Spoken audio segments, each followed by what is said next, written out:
Murray, we're sitting here looking forward to the 50th anniversary of the reopening of this lovely Thruxton racing circuit, but your knowledge of goes back a bit further than that, doesn't it? Because you were at Thruxton when it was first just a motorcycle track. Well, I feel a bit superior actually, Tiff, because we're celebrating the 50th anniversary. I came here first in 1951, where the all-conquering world champion Jeff Duke, the Norton rider, came here, and everybody expected him to blow everyone away. But there was a young chap called John Surtees, and he was young because he was in his teens, and he got a self-built grey Flash Vincent HRD motorcycle, and he had a colossal scrap with Jeff Duke. And I remember it because I was commentating from the top of a double-decker bus. Luxurious commentary. I don't mean on the top, I mean on the roof.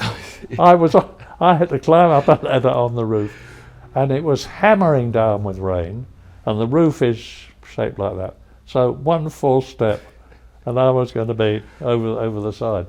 So what was your first memory of coming back to the reopened Thruxton? What, in 1968, the first race was a club meeting, but then we had the famous Easter Monday Formula 2 where Jochen Rindt won. Were you commentating on that one? I was not commentating on that one, but I came to a lot of the races here. Of course, those are the days when Formula 1 drivers didn't just drive Formula 1. They drove sports cars, they drove Formula 2, they drove Formula 1, as you well know, having done the whole lot. So I can say I've seen Jackie Stewart driving a Formula 2 car, Jim Clark at Thruxton, Emerson Fittipaldi, Jochen Rindt, yes, of course. This had that end of season Formula 3 race, didn't it? It was quite traditional. Yes, and there was the great Senna versus Martin-Brundle year in 1983. Senna came out on top in the end as British Formula 3 champion. Not in my opinion because he was a dramatically better driver than Martin-Brundle, but because he got all the political angles and was utterly ruthless about the way he went about things, and Martin was much more gentlemanly than he was. But it was one of the most outstanding seasons I can remember. Really, when Thruxton was reopened, you become much more of a television commentator perhaps than a circuit commentator. Did you miss being on top of the bus and commentating to a live audience? Well, the thing about circuit commentary is you ideally don't need to talk as much as you do on television because the people there have got programs and hopefully they can read the numbers on the car and work out for themselves who they are.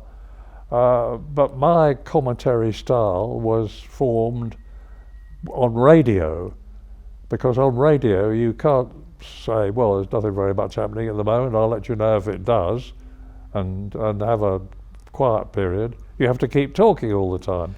Of course, Murray, there's no longer any international championship races here at Thruxton, but in all those years we watched together the growing, there were so many champions of the future that we saw in their formative years, you know, starting with James Hunt and going on. Yeah, because they were in Formula 3 on the way to Formula 1. Yes, Nigel Mansell, Piquet, Senna. And then, of course, later on, you know, the younger boys, Jenson Button, Kimi Räikkönen, Lewis Hamilton, of course, would have learnt his trade here in Formula Renaults. Well, they've all been here. If they've been in Formula 3 and they've done well and they've gone on to Formula 1, by definition, they will have raced at Thruxton. And the BRAC has always put on a great show. There's a very friendly atmosphere at the circuit and everybody gets on very well together. The British Touring Car Championship has been coming to Thruxton for years and years and years. And I've seen John Cleland and Steve Soper and Will Hoy. Well, going back to the touring cars, of course, that's changed. You've commentated all these different eras. First of all, you had sort of Rovers and Capris and Camaros. Then you had Sierra Cosworths and then Super Touring. Which of those formats do you think you've enjoyed the most?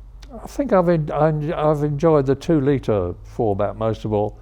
The Sierra Cosworths were fantastically impressive with the wastegate, turbo wastegates chattering, and Andy Rouse, who put up a record of 61 victories that we thought would never be beaten, And of course, Jason Plato has made it look very old-fashioned. Don't know him at all. Jason who? Jason Plato, Never heard of him. Plato, Tiff. But it's a bit bash crash thinking about at the moment. Do you think it's... I used to have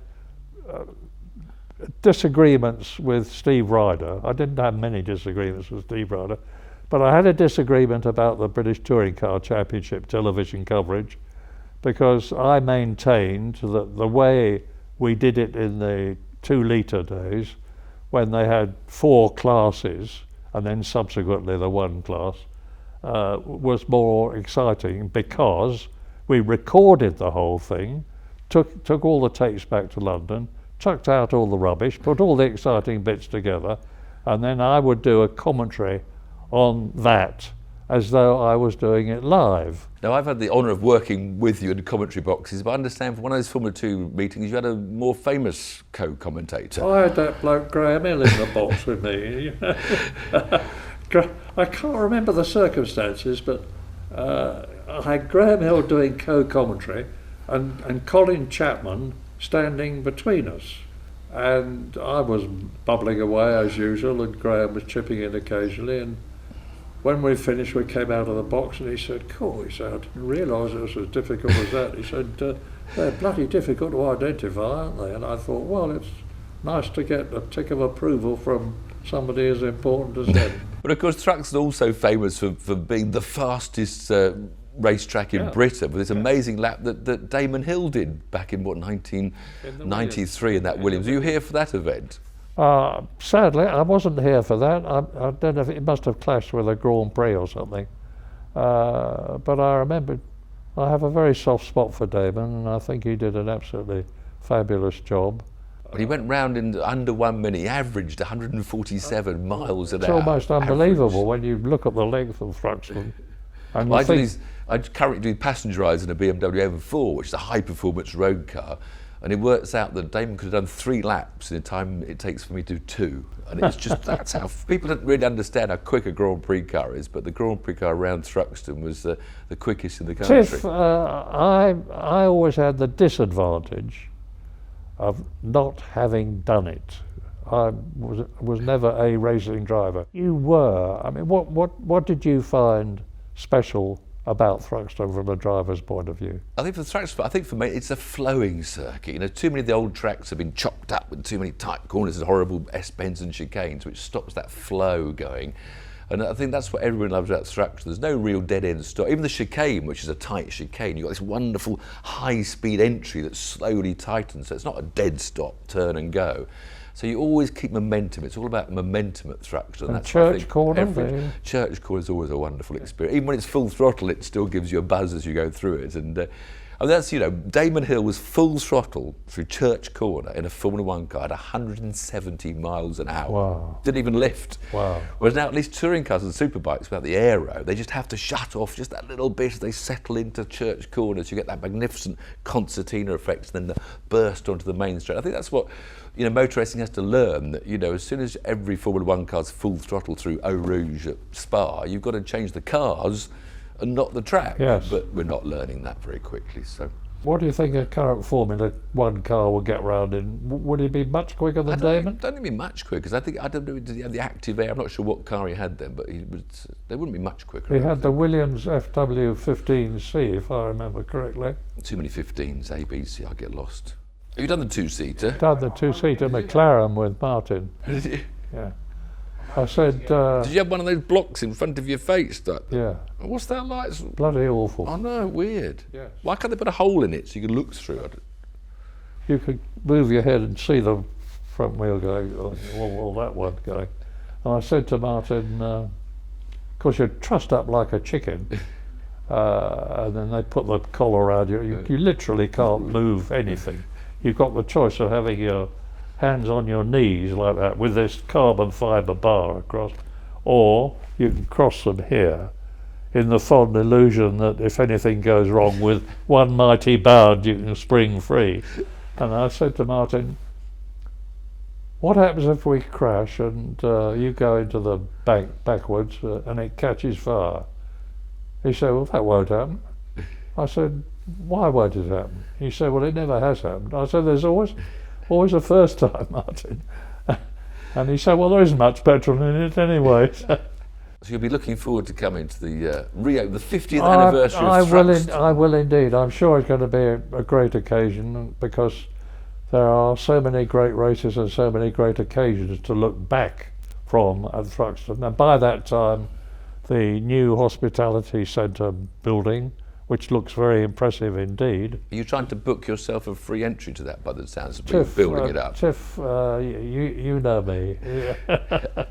I'm sure there'll be a special Murray Walker seat waiting for you for the 50th anniversary meeting. Well, I'm sure it's going to be very good indeed. What are you looking forward to most? All of it. Can we maybe tempt you out of retirement for a quick stint in the commentary box, maybe? I don't know. I don't think so, Tiff. I'm past it now, really. You'll never be past it, Murray.